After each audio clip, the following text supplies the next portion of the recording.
Greetings, I present to you the SMK, the Sentinel's Marvellous Kaleidoscope, on CFRU 93.3 FM in Guelph, Ontario, through the web on CFRU.ca, and syndicating across Canada. I'm your guardian overseer, Nicholas Cooper. We will be looking inward and beyond along the branches of progressive, fusion, and alternative genres, a squelchy anomaly, and other unique discoveries near and far. Join me as we gaze into the audible lens out at the diverse musical landscape on the ever-changing horizon.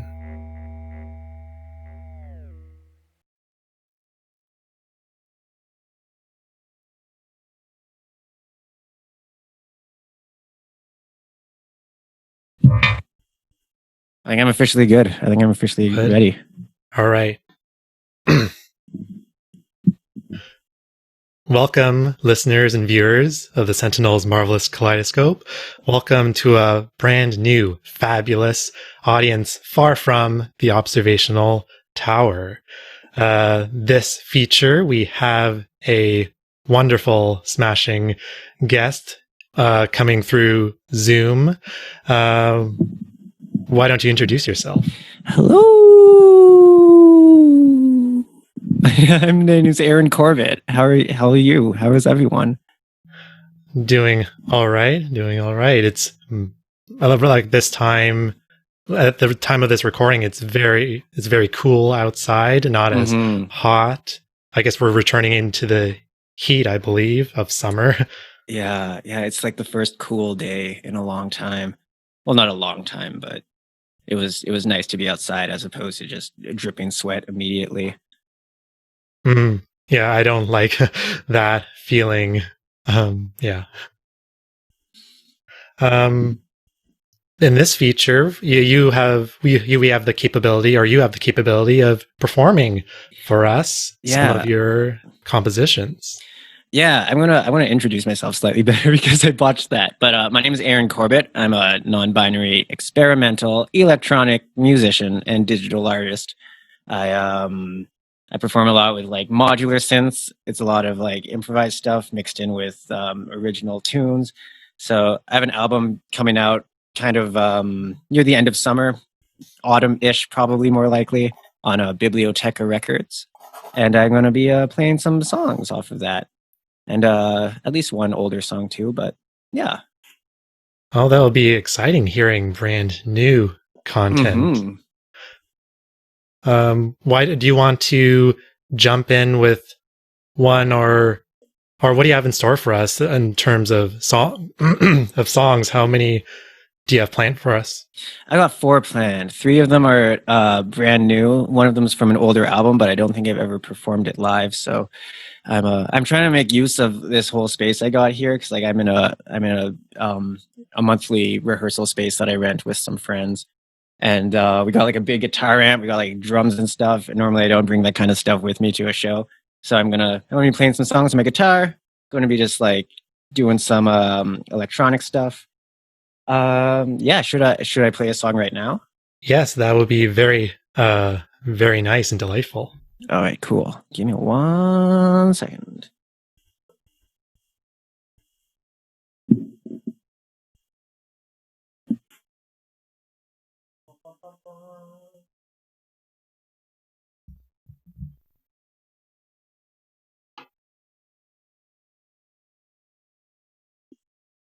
I want to take my headphones off for this, and you might not.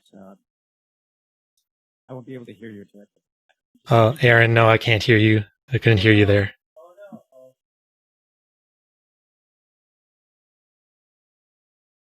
Now, though. Okay, sorry about that. Yeah, just letting you know, I want to be taking off my headphones while I perform.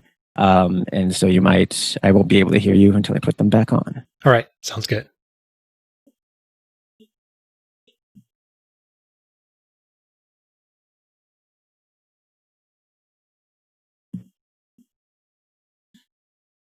All right, yeah, so here's Erin Corbett here performing on the Sentinel's Marvellous Kaleidoscope.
old friends.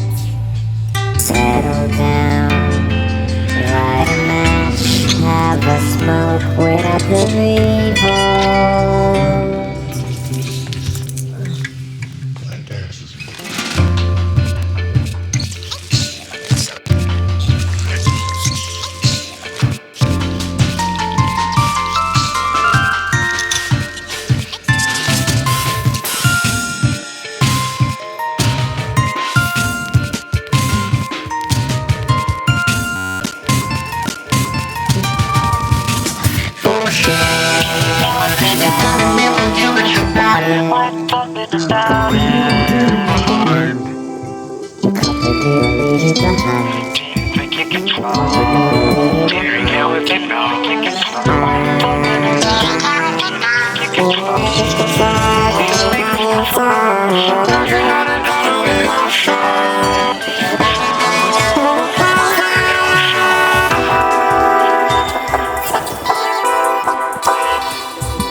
Seamless transition back to talking to you.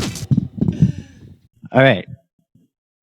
Whoa, Cool. that was cool. Thank you. Did you hear? Oops. I don't know what that was. All right. Well, did you hear that? Did it glitch out on your end too? Was there like a weird thing in the middle of that? Like a weird high pitched like meep? No, it didn't seem well, to. then that's good. Yeah. Yeah, my computer just sometimes in the middle of a performance will just kind of do weird things, but it's all part of the fun, I think. Yeah, computers can be very particular and very unknown. Yeah, I've tried to do a setup that avoids them, but I don't know. There's so much you can do with them, and I'm always sucked back into it. Especially with like the auto tune vocal stuff, it's really hard to do that. I've found without one, at least the way I've been doing it. Yeah, you seem to have a affinity for using like voice modulations, like the auto tune. I love to because it's so much fun live because I'm not like the strongest singer, and you'll find that out later when I sing songs without auto tune. But it just allows me to like really give it on stage and just kind of like yell into a mic. And I love it. I love the sound of it. And it makes for a really fun performance. But the flip side is like, then I basically have to do it with backing tracks because I'll have like one channel of MIDI going alongside one instrumental channel. So it's synced up. So like the notes are all being triggered by a MIDI channel. And to So it takes some setting up, is what I'm saying. It's kind of hard to kind of do it on the fly. There are ways, but anyways. Yeah, it does seem complicated, I guess, to some people, the electronic realm. Mm-hmm. Actually, I guess before we talk more about like the experimental nature of your music, why don't we start with how have you been coping with this COVID-19 pandemic these past months? Overall, I could have been doing a lot worse. I definitely I started like returning to work like a few weeks ago. I record audiobooks. And so that's kind of reset my brain, and I feel like I'm back in a routine. But definitely like the first month and a half, I just kind of was adrift in in a haze of just sleeping in way too late and like drinking a bunch and just passing the time in strange ways. But I ended up I don't know. I tend to bury myself in learning things or in new projects. When the quarantine happened, I thought that like, oh, maybe finally I'll be able to have a lot of time just to like finish this album I've been working on. And I ended up just totally ignoring the album I was working on and doing all these other things. I did a remix for an Animatus track, which is going to come out probably pretty soon. I did some collaborations with some people. But yeah, a lot of just, I don't know. I just tuned out. I just focused on myself and my family and my partner and friends and just the people I care about, kind of just making sure everyone's doing okay. And yeah, it's obviously a stressful time, but you know, I've had it pretty easy so far. I'm fortunate in that regard. No, I understand and reciprocate with you on the like plans that you had wanted to do during this time, like totally like not getting to them or not having the energy or the drive to do it. Yeah, I had this whole I mean, so many people have said this, but it's like 2020 was gonna be my year, you know? It was like I had like last year I had this lofty goal. It's like, okay, I'm gonna get back into live performance. I'm gonna do a show once a month. And I ended up doing a show about once every other month. And I'm like, that's cool. I'm happy with that. But this month for sure, I'm gonna be doing a show every single month. And I was like ahead of my quota on that. I was like, by February, I think I had done like 4 shows or something. So it's like, this is going to be easy. I can easily do 12 shows this month. And now shows are illegal. So that's just how it goes though. But yeah. Yeah, it's really unfortunate that music and artists and anything connected with it has been suffering so much at this time. Yeah. And yeah, like that's obviously a huge bummer. And then also the fact that, you know, you have these frontline workers like healthcare people and people working at grocery stores and stuff who are like having like they didn't get any time off. They're still facing the public. And they like, I know that some grocery employees got like a $2 raise or something, which is hardly anything. And now they're getting that taken away from them, even though the pandemic's not over. And it's like, it's just very evident, like the way we, I don't know. I feel like this has exposed a lot of just the greed and bad ways we treat very important people of society. Like we would be totally screwed without our,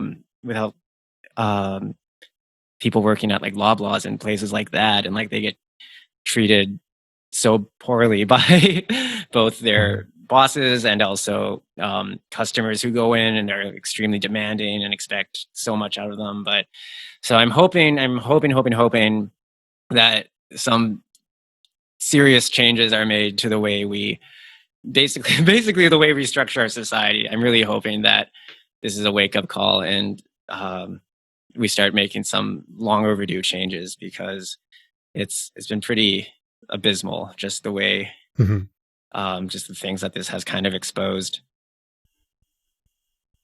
I guess I would say it's both like a curse and a blessing at the same time. Yeah, Like it's a way for us to evolve as a species to better treat each other and empathy and and just being just better people. Yeah, I hope so.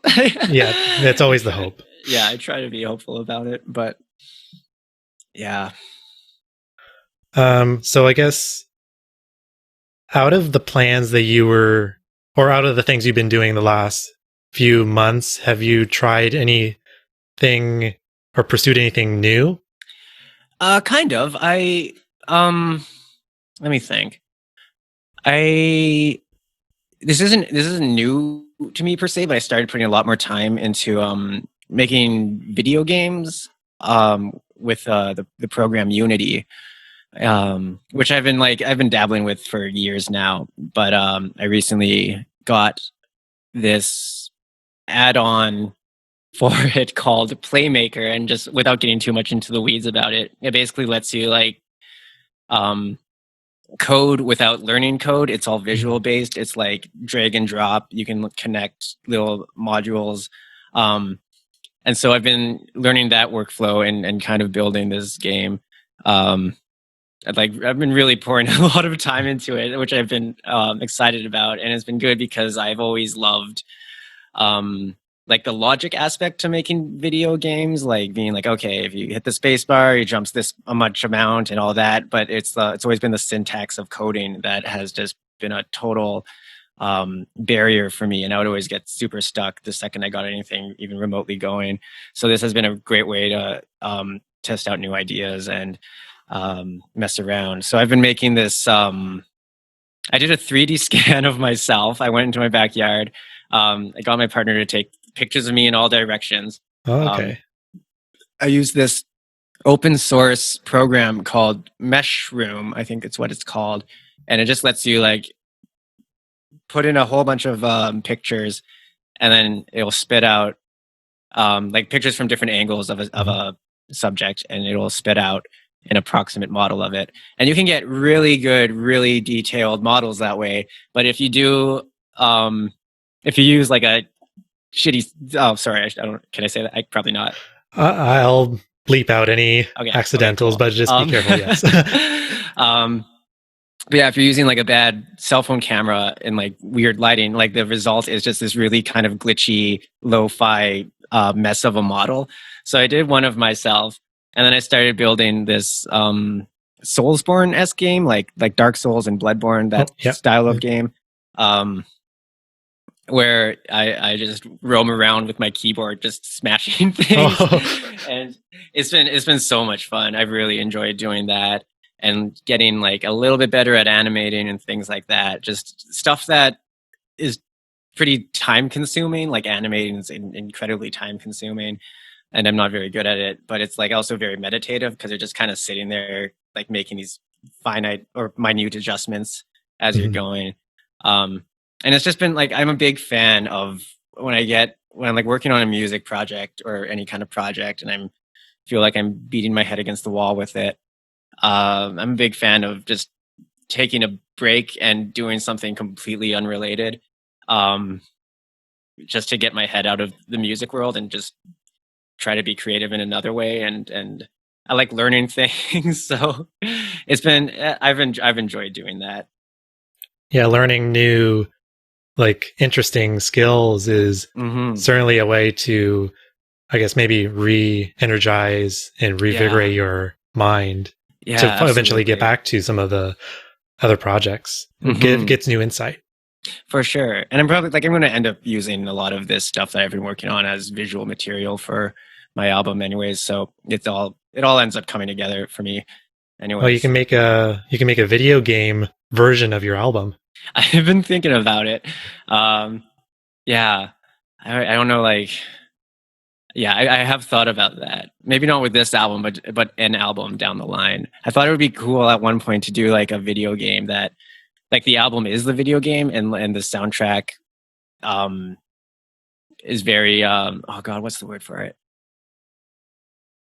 it's very responsive and interactive. So it's not like you're just playing a game and there's like a song playing in the background. That's the song I wrote. It's like you're at different parts of the level, different channels of the song will come up. So like in one part, maybe it'll just be like the bass and synth or something. And then like once you hit a certain part, like suddenly drums will come in and you can kind of end up like the song's always a different experience because of depending on how you're playing this game. But that's just an idle idea I have right now. I don't have anything kind of in the works in that regard, but yeah, there is a word for what you're saying, but I forget. I know it's bugging me. Oh, do you hate when that happens? Yeah. It's like it's not generative, is it? Or no, evolution? It's close. It's very close. Oh God. I'm gonna get after this interview. We'll remember for sure. Yeah, or when we look it up. Yeah, for sure. Let's start talking about your music now because it's quite interesting compared to other music I've heard. It's pretty much like literally like a collision of different experimental and also just song-based styles. Do you want to explain for us? Yeah, well, I came let me get my thoughts. I kind of came up in music in like the songwriting realm, in like that kind of like indie rock sort of scene or whatever. So I've always loved writing songs. I've been writing songs since I was like 10 or something. But I also really love just sounds and playing around with sounds and seeing exploring textures and exploring different structures for sound. And I for a long time I was kind of concerned that I would have to kind of pick a lane sort of a thing. Like even before I was into like electronic music, I was like, oh, should I be like a folk singer or should I do like punk or anything like that? And then I realized that like you don't need to, you can just do whatever you want. So I started the first kind of album that I think of that I made that I felt like I kind of had a clear sense of how I wanted to approach music was in 2014. I released this album called Flex the Wave, and that was very like, there's like what you're describing, like there's parts of it that are like kind of songy, but then there's like big interludes of just like kind of instrumental stuff. And I think hip hop was kind of where I like instrumental hip hop, like when producers make albums and like some tracks will like feature rappers and then there'd be like these kind of like long instrumental segments. I thought that was really cool. So I just really wanted to give myself permission to not always have like a full song, to like, it's okay to have a song that's like the first 3 minutes are synthy jams or whatever, and then like at the very end there's like a weird little vocal melody that comes in. And yeah, just giving myself permission to like write pop songs and also write just weird textural explorations of things. And when I the biggest challenge I came into was translating that kind of stuff live. And so the last like 5 years pretty much, I've just been trying out different live setups, trying to find that perfect combination of like being able to perform these songs that I wrote while also being able to just improvise and like make new stuff on the fly.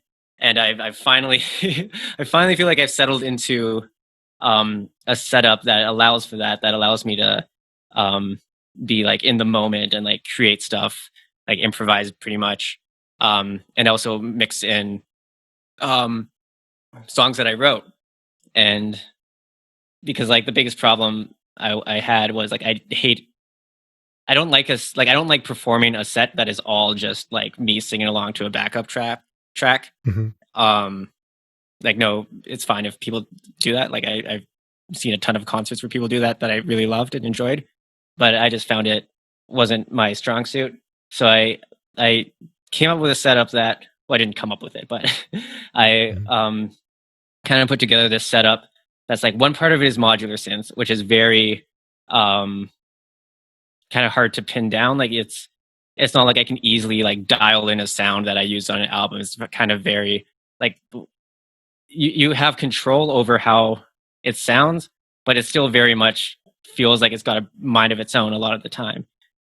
So I have that, and then on the other side I have my laptop, which allows me to like kind of bring in backing tracks from songs I've recorded, and like I was saying, it allows me to do the auto-tune stuff. So I've figured out a good balance of live improvisational sound exploration stuff that I can very quickly kind of blend into existing songs that I recorded. And usually, like when I'm performing a song, I'll try to have at least one or two live components, so it's not all entirely backing tracks. Like the obvious one is usually it's my voice, but sometimes I'll bring in some like drum sounds from my modular stuff, so it's still like a little bit different than just replaying a song that's on an album.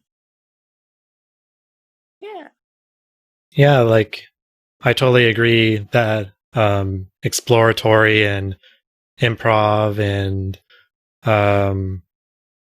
set with some structure is like great explanations for the type of music you play. Yeah, well, thank you. Is so because I can think we kind of relate in that matter. How important is improvisation, and how did you first incorporate that into your music? Oh, it's for me, it's very important. I've always, when I was like a teenager and stuff, I would just spend like hours just noodling around on my piano or on my guitar or whatever. And anytime I would like sit down, and like even to this day, when I sit down and I'm like, okay, I'm gonna write this kind of song, and I kind of approach it like I need to improvise pretty much to get something going. Anytime I try to just like do something from scratch and try and like layer it and kind of okay, I'm gonna like write this piano melody, then I'm gonna add drums to it and do this and do this. I just get so caught up in I guess like expectations and stuff, especially when I'm like, oh, I'm gonna write a pop song. And then I like start writing a pop song. I'm like, is this too poppy? Is it not poppy enough? Are these sounds working? So yeah, my whole process generally involves hours and hours and hours of improvisation, and then I'll take those improvised recordings and I'll either like put them into a new project and like play like overdub stuff over top of them and use them as like a basis, or I'll like try and recreate them some way, or I'll just like use like I'll put them into a sampler and mess around with them that way. So yeah, it's very important, and it's I like it a lot. Like I get totally lost in just playing sounds and stuff. Like I was here last weekend, and I just set up a loop on my modular synth and was just like playing drums along to it. And like I'm not a good drummer at all. I just love hitting stuff and making sounds. And like literally 70 minutes went by, and I had just totally lost track of time. I was just like, none of this is usable, but it's so much fun, and it's like so cathartic. Like if I'm not, yeah, it's a cliche, but if like I'm not having fun with something, then like it's probably a sign that I should be doing it somewhat differently. I agree with that. And yeah, well, and then doing experimental music, you have to be creative and think outside the box, which improvisation allows that. Yeah, and there's no like, especially with electronic music, there's really it's almost a downside how limitless it is, because you can get so bogged down in like trying out new ideas that you don't actually kind of focus in on anything. So that's why I like the modular world. Is like there's so many limitations to it built in, like even the number of patch cables you have to go in between modules, like that's a big limitation. Like because I found myself, I would run out of patch cables and be like, okay, I guess I got to work with this stuff. And the computer world has big limitations too, especially in terms of like processing power and stuff. But I find that, you know, I just see like these huge folders full of sound samples and like I don't even know where to begin. So that's what I like about the modular world is I can just kind of get something going and like see where it takes me. So do you go more for the hardware part of music instead of software? Yeah, it really is a blend. I don't want to say that I like I'm definitely not like a purist in one way or another because there's so much cool things you can do with a laptop that are pretty specific to the digital realm. Like have you ever heard of like granulators? And I've heard of that concept, yes. Yeah, and that's been the last few years. I've been so obsessed with that. These it's like a super. It's like a much more interesting sampler in my opinion because it takes a sound and then it cuts it up into little grains. And basically what you can do is you can create these really lush sounds and then you can like squeeze them so they sound super digital and tiny. And like you can just take anything and put it to a granulator and it will sound like interesting. Like it might not sound good, but it'll definitely sound interesting. And so like that's a big thing I'll do with like I'll like I said I'll spend hours recording just improvisations and then like I'll use something like the Max for Live granulator too to like kind of play it out on a keyboard and it'll just recontextualize these textures in a really interesting way. And yeah, like I could, you know, I could make I am happy in the in the hardware world or in like the digital world. There's huge advantages and disadvantages to both, which is why I like to do a mix of the two, so I don't feel like I'm kind of pigeonholing myself.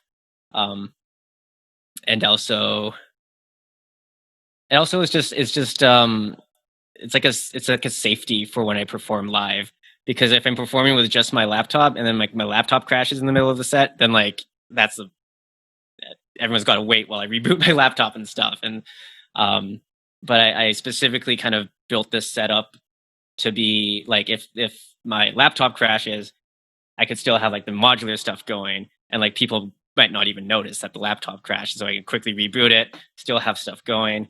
And obviously like vice versa, like if for whatever reason my modular rig is sounding weird, then I can just like quickly focus on my laptop stuff. And so it's fail safes. I've learned that lesson the hard way of just stuff crashing in the middle of a set or the sound guys like tapping his watch while you're resetting everything and trying to get going. No, that's very smart of you to think about that. And yeah, and I guess it also adds that different kind of performance aspect. Like it'll change if it does come to that, it just adds a different experience. Yeah, for sure.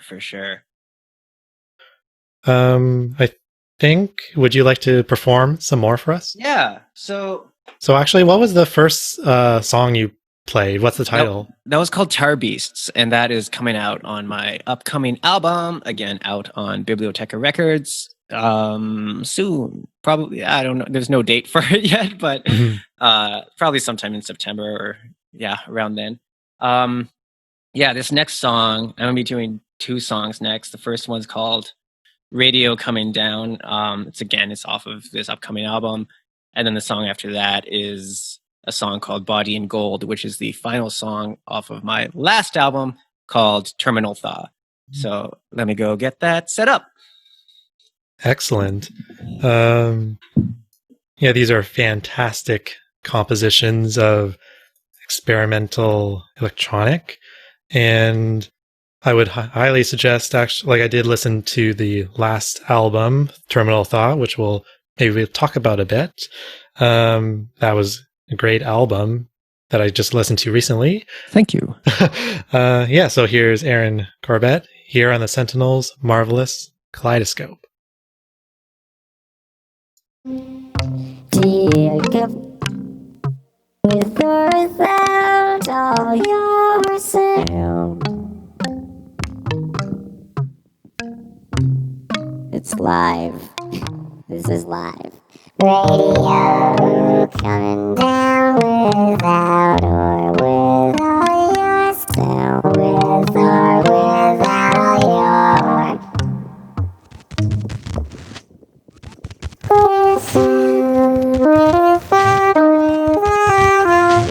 without your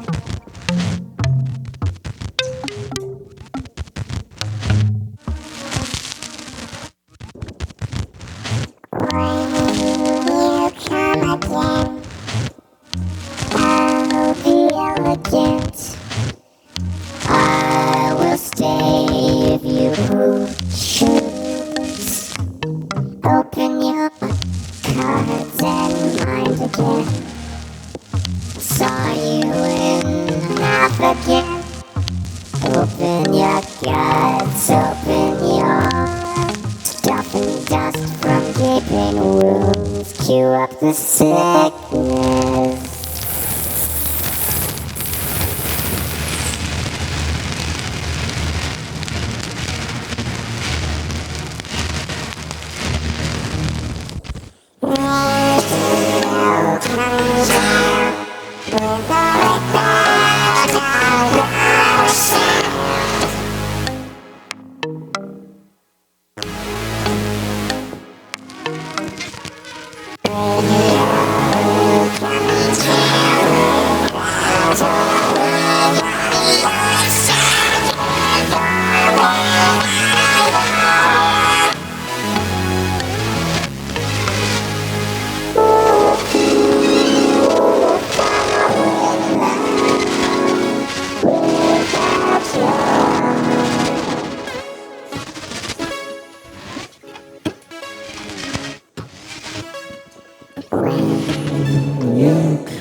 Dirt, raw and delicate, decrepit book to engorge your mind.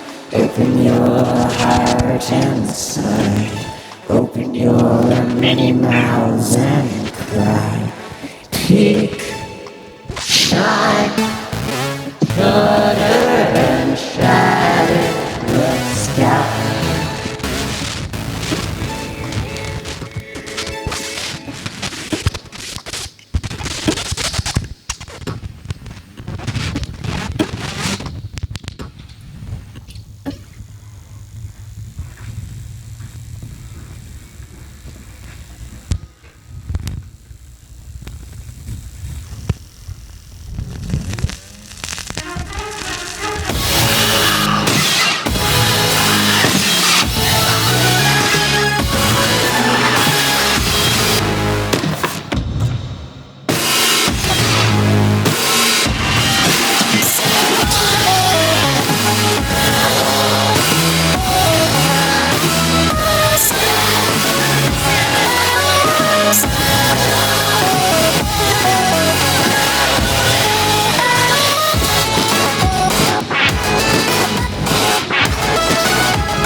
Show me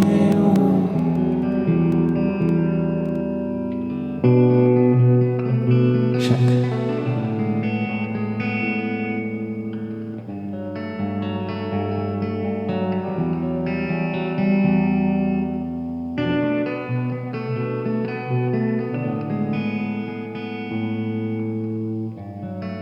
Show me where you want it. I want it up against the wall, barely shown at all. Treat me like a feather plucked out of the wing of some gorgeous dying thing.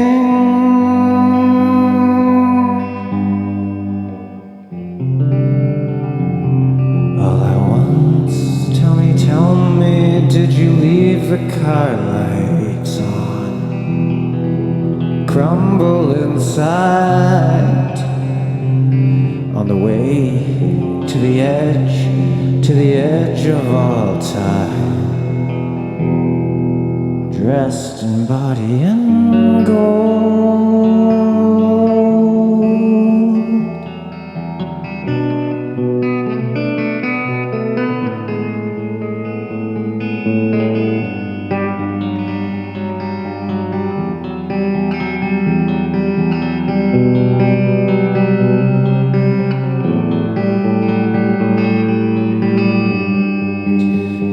The person I thought that I was, go to the edge of the world. Feel me like the last winter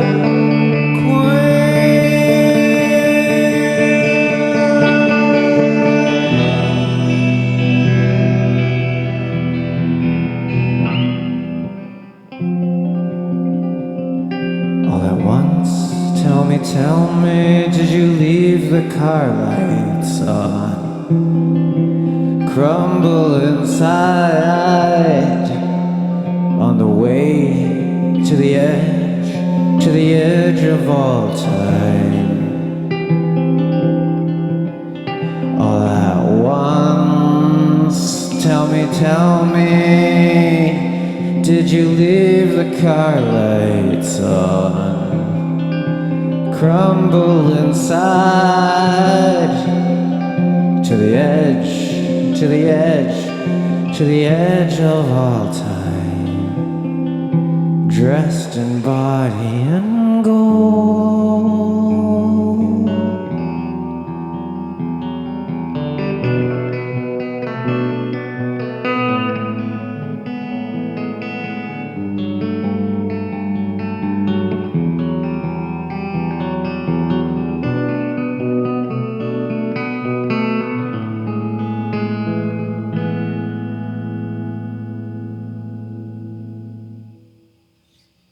That's that. Thank you.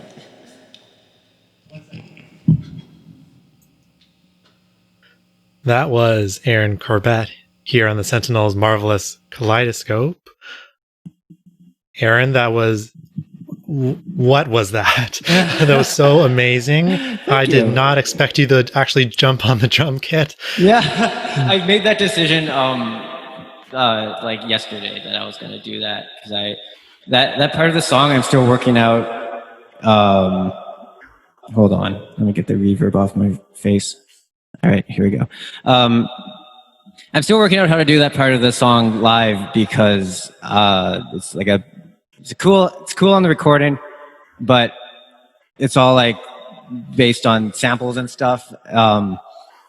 So I've been trying to figure out kind of what to do with myself when that song is playing because I don't want to just like play out the last part of it. So sometimes when I perform that live, I'll like finger drum out a little part. And then yesterday I was rehearsing and I was like, I could just get on the drum set and it's right there. Why not? No, it's good you chose to do that. Yeah, no, it was fun. I wish I could bring a drum set everywhere I went, but alas. Or you can have like a miniature set with you. And then Body in Gold, that was so tranquil. I know I needed to hear that kind of sound and texture right now. Thank you for playing that. Yeah, no, I like I kind of make a point of having some songs that I'm able to just like play on a guitar in an uncomplicated way. And yeah, and that was the first time I've performed that song. So there you go. The live exclusive.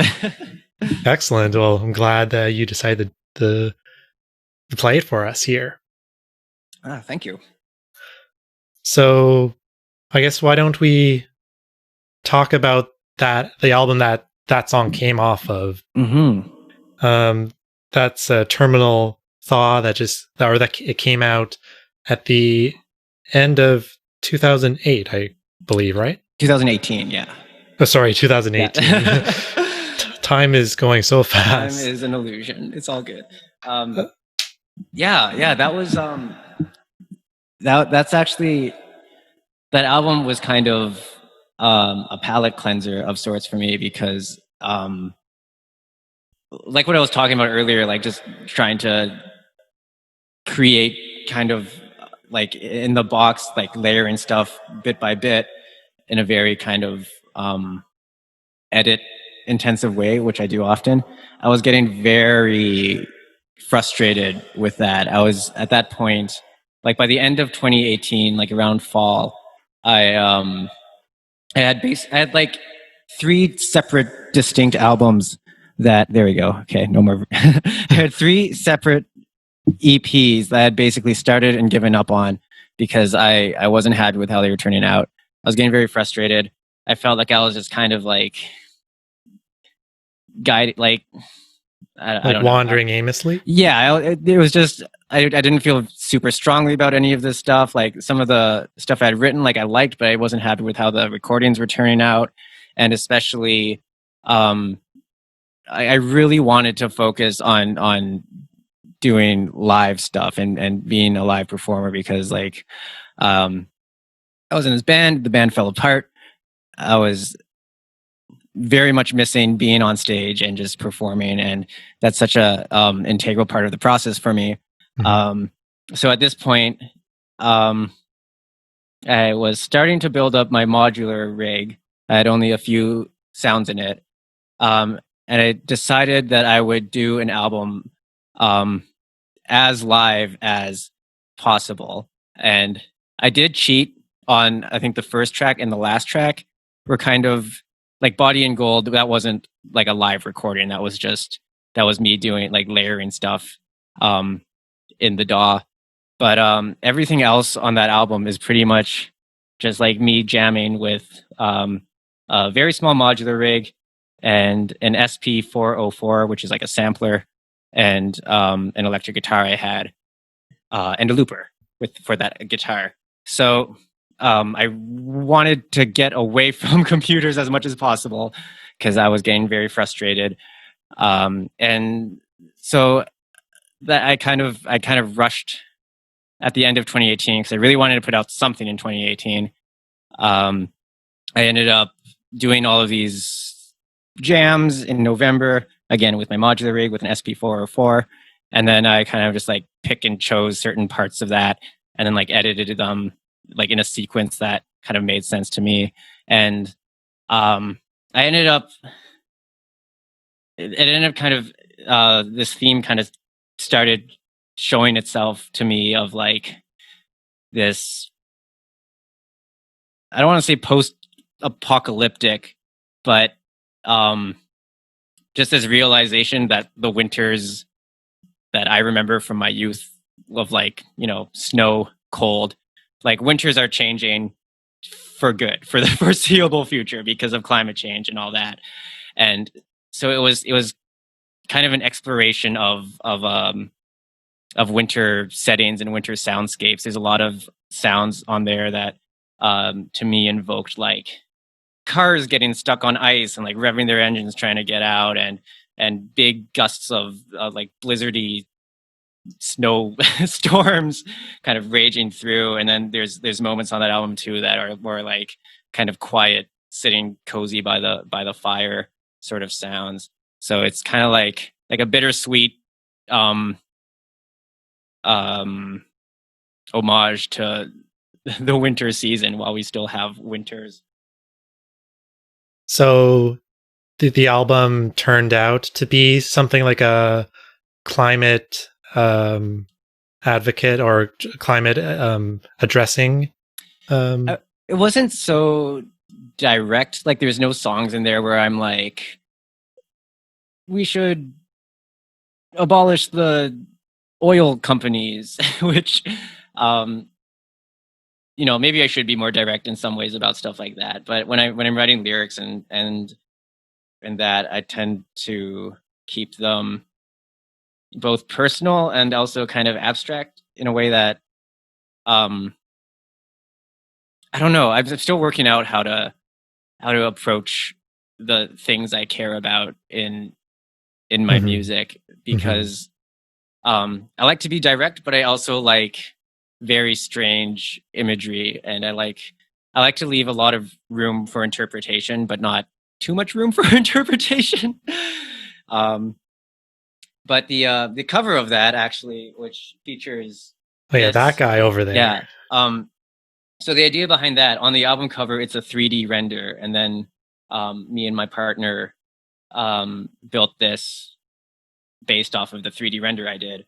And the idea of that was, in the future, it was this idea that there'll be uninhabitable pockets of the globe for whatever reason, be it just contamination from factories or whatnot, and just to malfeasance, and there would be this was intended as kind of like a warning sign that people would like be able to see and recognize, being like, okay, we can't go past here because there's one of these guys there. And there's nothing on the album that would like make that clear, but it was just something that I was thinking about a lot. And so like that's why I liked building this and then bringing it with me. To all your concerts everywhere you go. Yeah. it's one of your like visual landmarks of your show. Yeah, I definitely, like, I'm a pretty visual based person, and especially like performing under my own name, not to get like all marketing on everyone, but it's just nice to have like a kind of a visual thing that people can like put to the name, because otherwise you're just like Erin Corbett, like that could be anyone, that could be, it's just a name, Yeah. It's not like a band name where it's like a clear kind of aesthetic. So it was really important to me that I have some kind of like,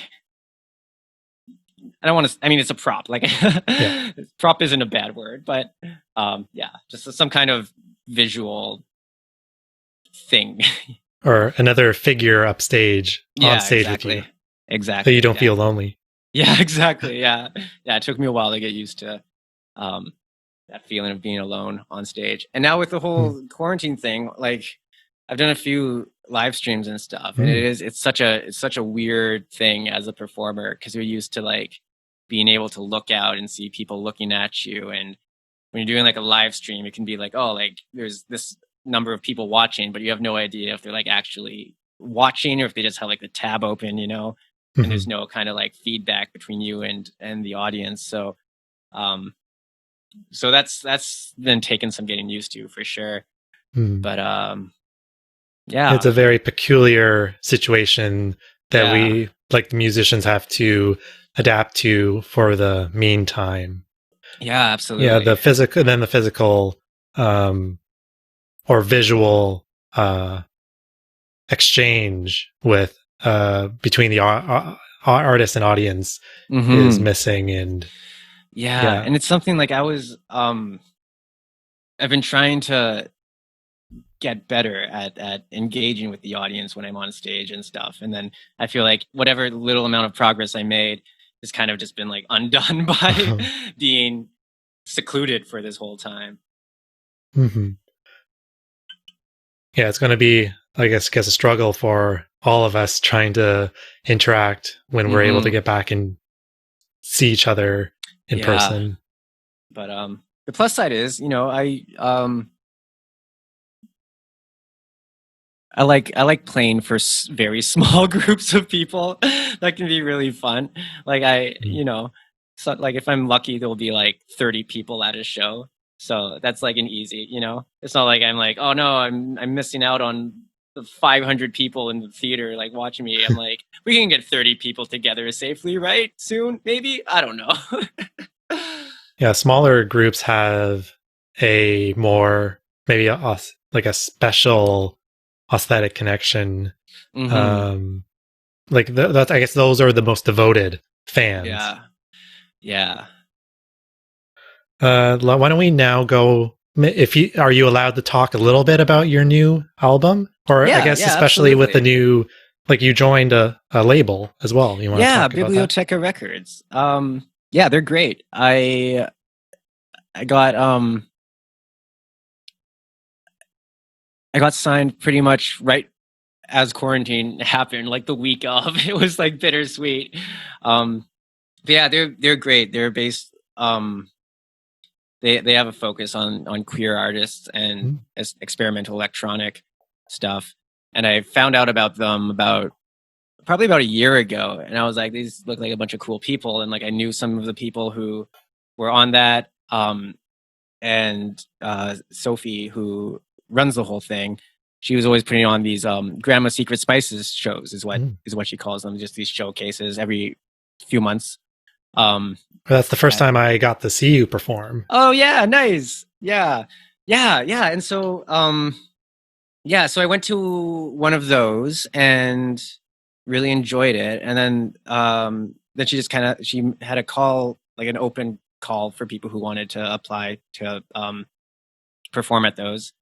And so I did. And and that was a really fun night. Like you were there. And then I just stayed in touch. I kept playing shows with like a lot of people kind of around there.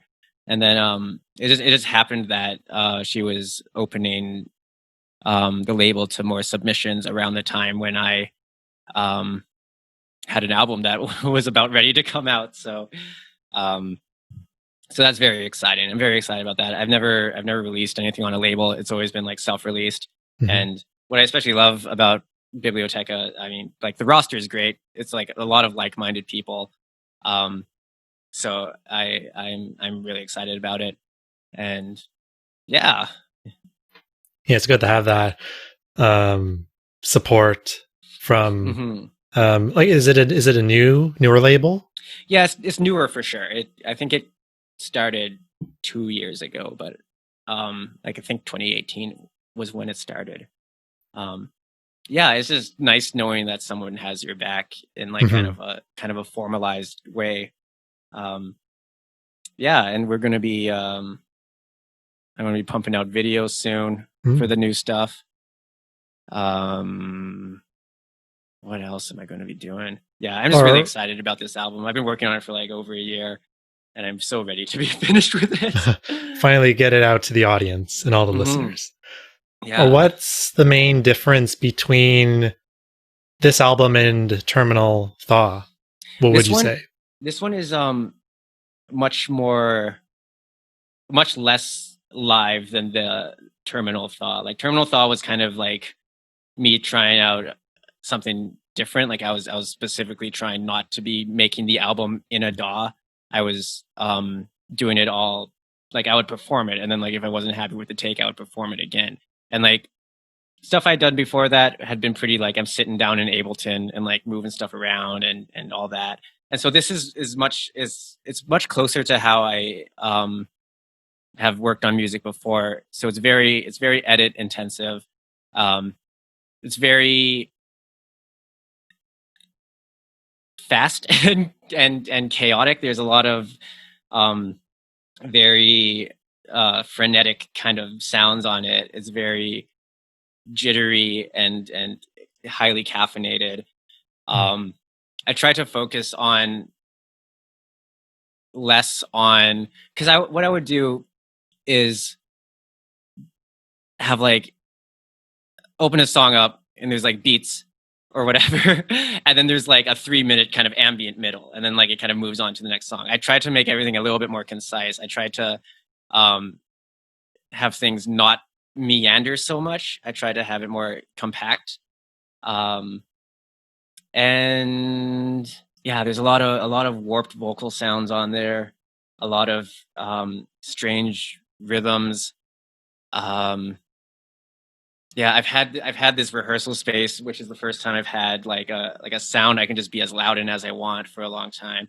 So there's like lots of loud guitar feedback and drums and stuff that come in and out, and it's yeah, it's been I'm really excited about this album.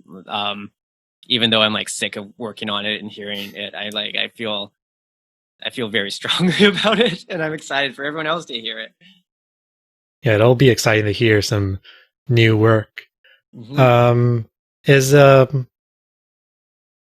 as well as you said it's a more like a structurally compact album. Is it's kind of similar to or not similar, but is there a theme that you follow with these songs, just like in Terminal Thought? Yeah, it's less it's less specific, I would say, than Terminal Thought. What I find is I won't kind of figure out what an album's like about until I'm about like 70% done, and then I can go in and kind of make adjustments where needed.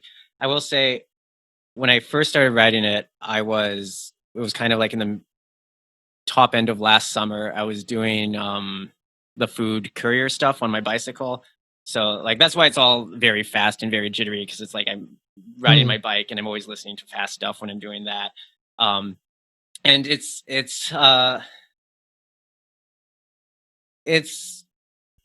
there's a lot in stuff of there that's kind of comes out of my anxiety about pretty just, I don't know, everything that's going on in the world.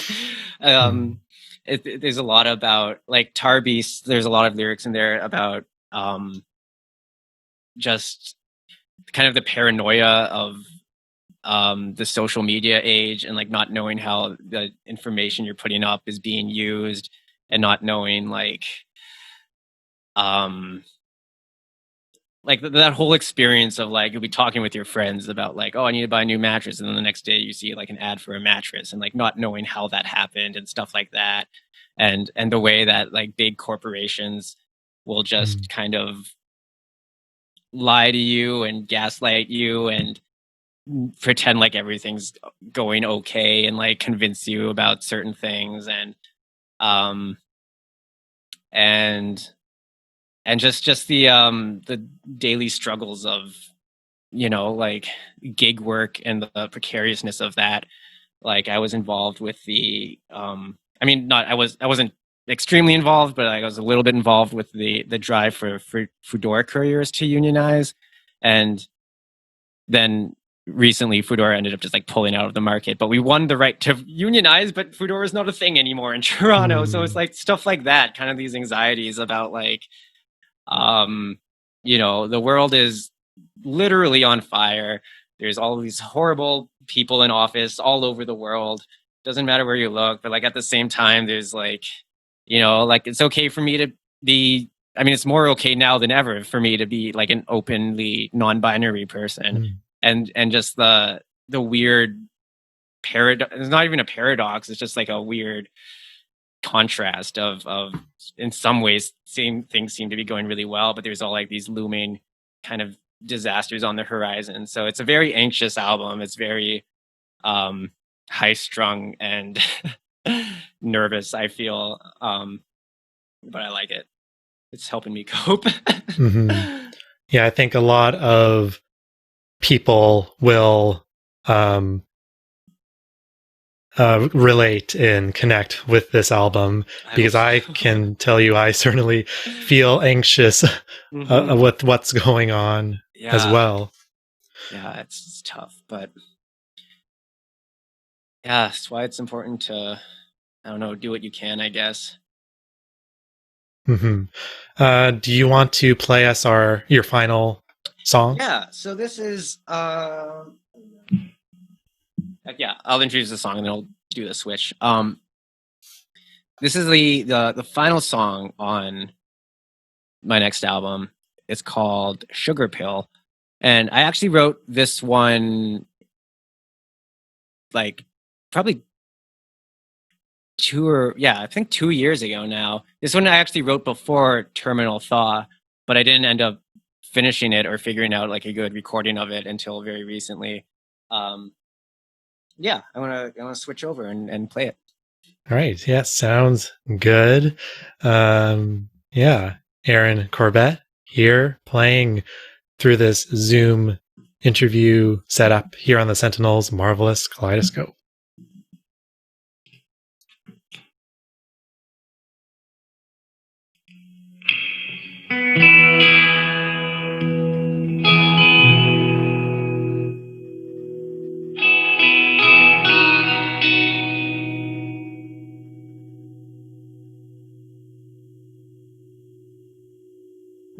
Chuck. Okay.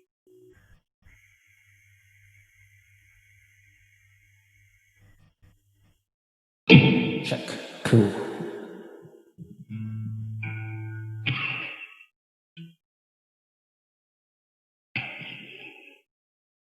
Take the weight of it all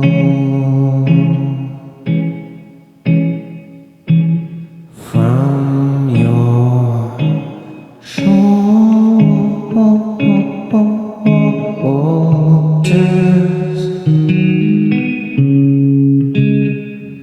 Bring it down, bring it down, bring it down, bring it down, bring it down, bring it down.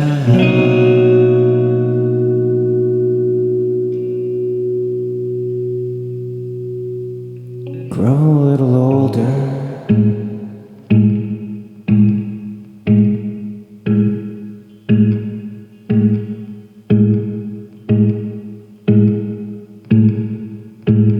Take the weight, the keys to the car.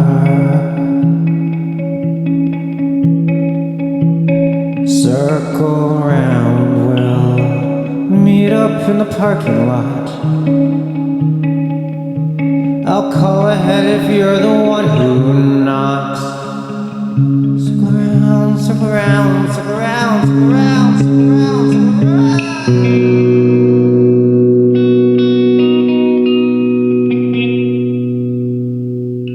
They'll still track us underground.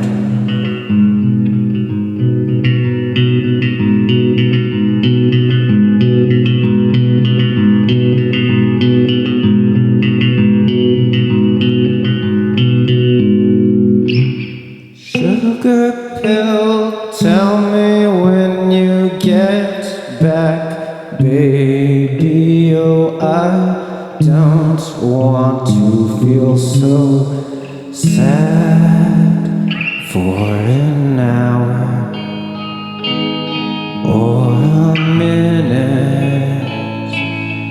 All day I just feel like an insect.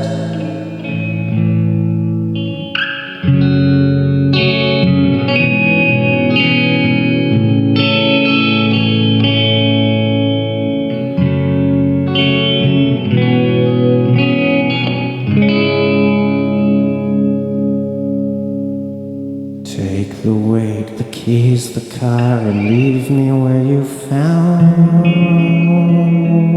me. Drive that motorcade, call it off.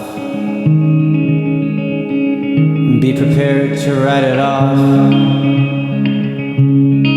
Circle around, circle around, circle around, circle around, circle around, circle around, circle around, circle around. Shut it down, shut it down, shut it down, shut it down, shut it down.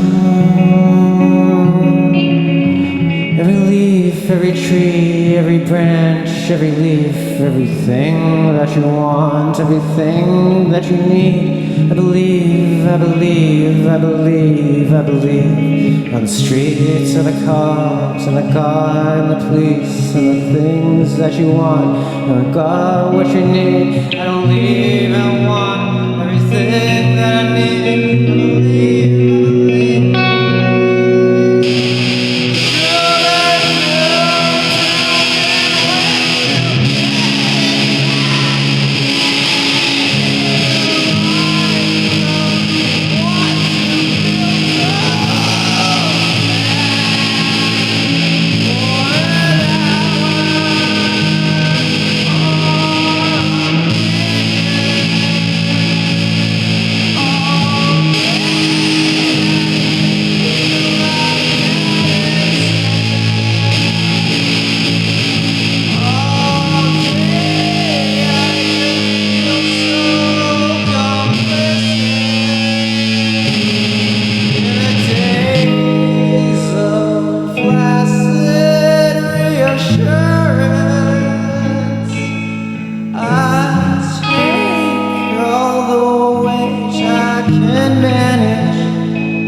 Swelter, malt sweat, and metal.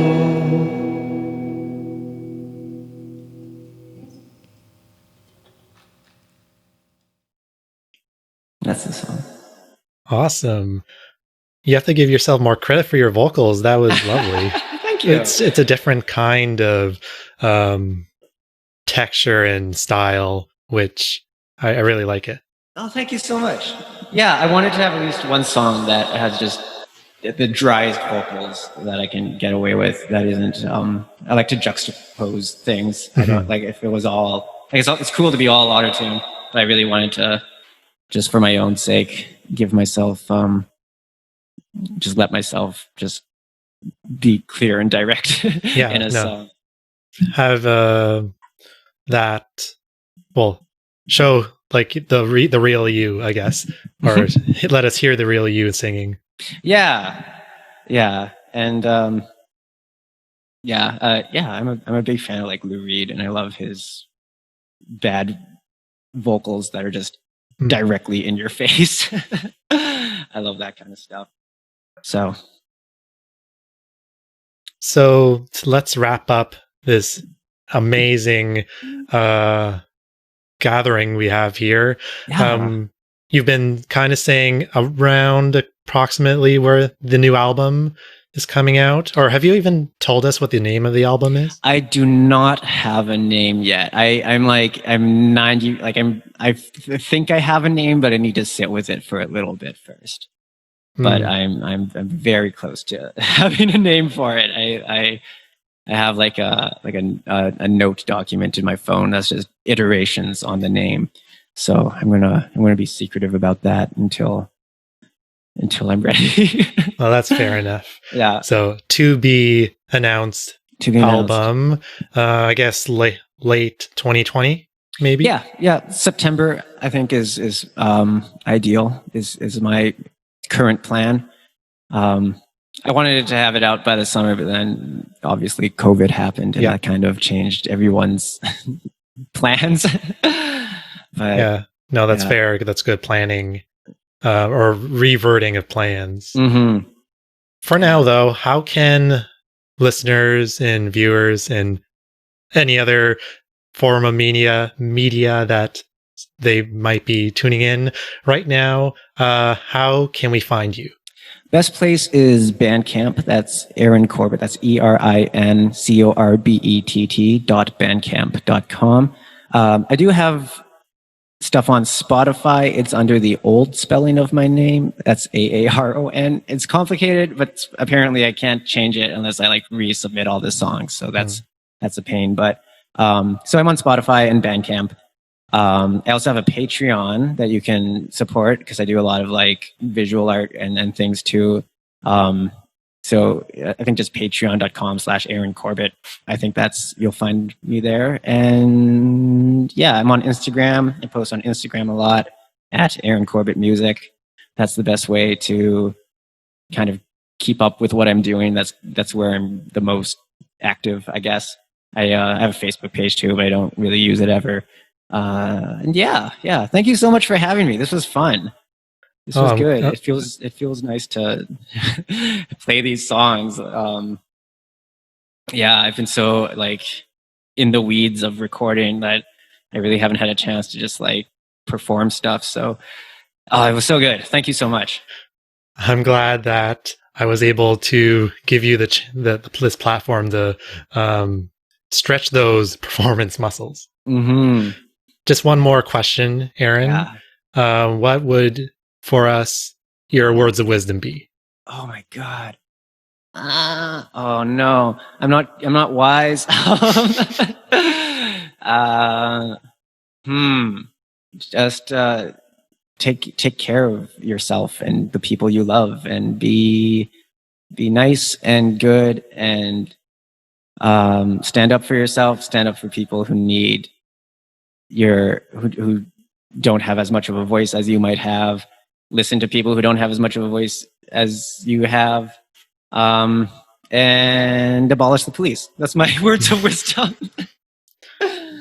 Great words. Yeah. Great words to follow into the future. Thank you, Erin. Thank you so much.